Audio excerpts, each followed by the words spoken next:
Ada dikaitkan kita itu yang pengikut salaf itu Wahabi. Baik, iya. Gimana? Iya. Jadi Wahabi itu, kalau secara bahasa ya, itu berasal dari kata Al-Wahhab.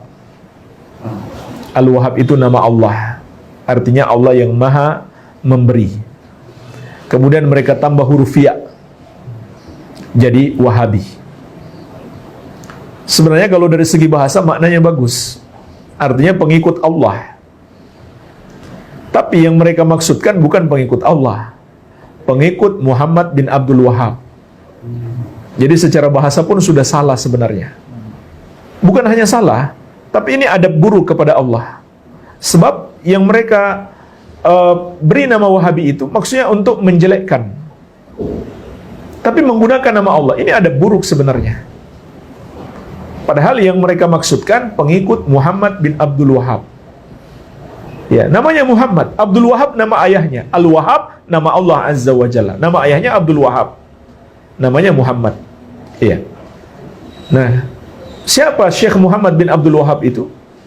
Beliau adalah pejuang Islam, ulama besar Ahlus Sunnah wal Jamaah di abad ke-12 Hijriah. Buku-buku beliau sampai sekarang masih ada.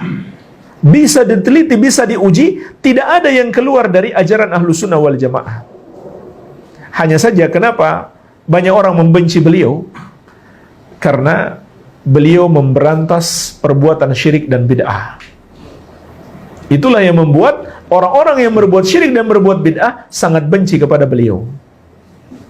Itu sebabnya mereka menggelari pengikut beliau dengan Wahabi.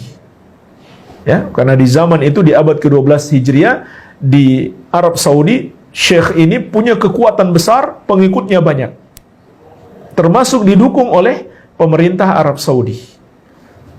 Nah, disitulah menyebabkan kebencian orang-orang yang berbuat syirik dan bid'ah. Karena mereka diberantas syirik dan bid'ahnya bukan hanya dengan lisan, tapi juga dengan kekuatan, dengan kebijakan pemerintah di masa tersebut. Iya. Jadi itu sebabnya mereka menamakan Wahabi. Dan intinya yang mereka namakan Wahabi, nggak ada ajaran baru. Semua ajaran bisa dibuktikan, bisa didiskusikan, bisa didialogkan. Tidak ada yang bertentangan dengan pemahaman sahabat. Tidak ada yang bertentangan dengan ajaran Islam. Iya. Nah, jemaah sekalian, sedikit saya tambahkan tentang dakwah Syekh Muhammad bin Abdul Wahhab ini. Beliau dan murid-muridnya termasuk yang menginspirasi perlawanan terhadap penjajah di dunia-dunia Islam, termasuk negeri kita Indonesia. Beliau termasuk berjasa besar dalam memberikan semangat perlawanan terhadap penjajah Belanda. Bacalah sejarah perjuangan Tuanku Imam Bonjol. Dan bagaimana Imam Bonjol ini punya semangat jihad yang besar, itu ditularkan dari guru-gurunya. Dan guru-gurunya ini belajar di Arab. Belajar kepada murid-murid Syekh Muhammad bin Abdul Wahhab. Setelah mereka pulang ke tanah air, merekalah yang menyemangati kaum muslimin untuk berjihad melawan penjajah. Maka di antara murid mereka adalah Tuanku Imam Bonjol, pahlawan nasional. Makanya Buya Hamka pernah menyebutkan dalam satu bukunya, saya lupa judul bukunya,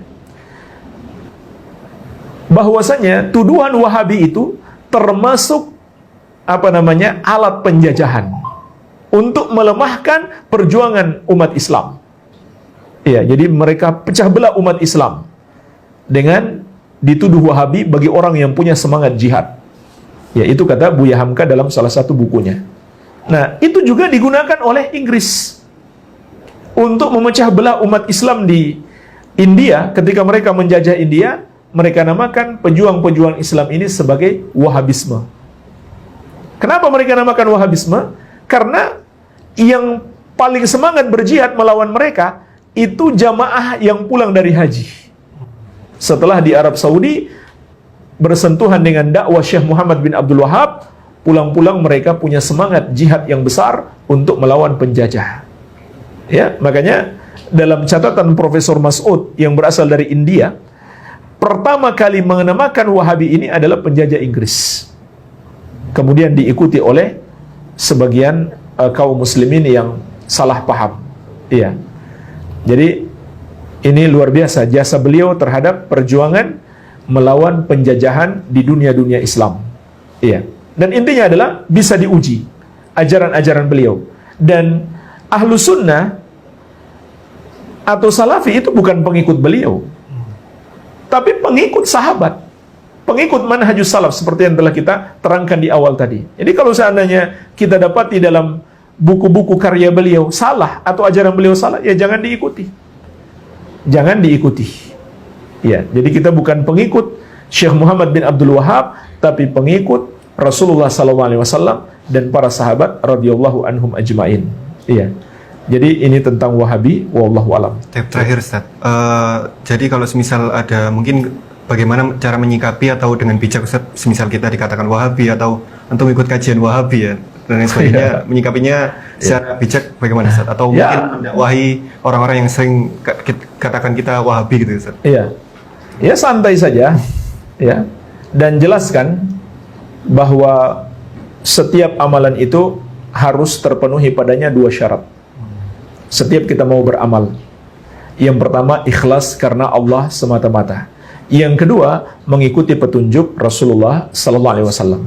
Jadi jelaskan kepada mereka yang kita lakukan ini hanyalah berusaha mengikuti petunjuk Nabi Sallallahu Alaihi Wasallam. Ya, makanya sebagaimana kita bahas tadi, setiap yang kita amalkan harus kita tahu ilmunya terlebih dahulu. Kalau kita belum tahu ilmunya, jangan kita amalkan. Nah, itu yang kita jelaskan kepada mereka. Amalan ini ada dalilnya. Ini dalilnya, ini ayatnya, ini hadisnya. Kemudian kenapa kami tidak mengikuti amalan-amalan kalian? Karena kami belum tahu dalilnya. Ya, itu saja paling dijelaskan. Ini bukan ajaran baru. Ini bukan sebuah ajaran baru, tapi hanya berusaha mengikuti ajaran Rasulullah SAW. Ya, barangkali seperti itu. Wallahu alam. Syukran Ustaz atas nasihatnya Ustaz. Semoga kita semua dapat mengambil manfaat. Jazakumullah khairan. Jazakumullah khairan.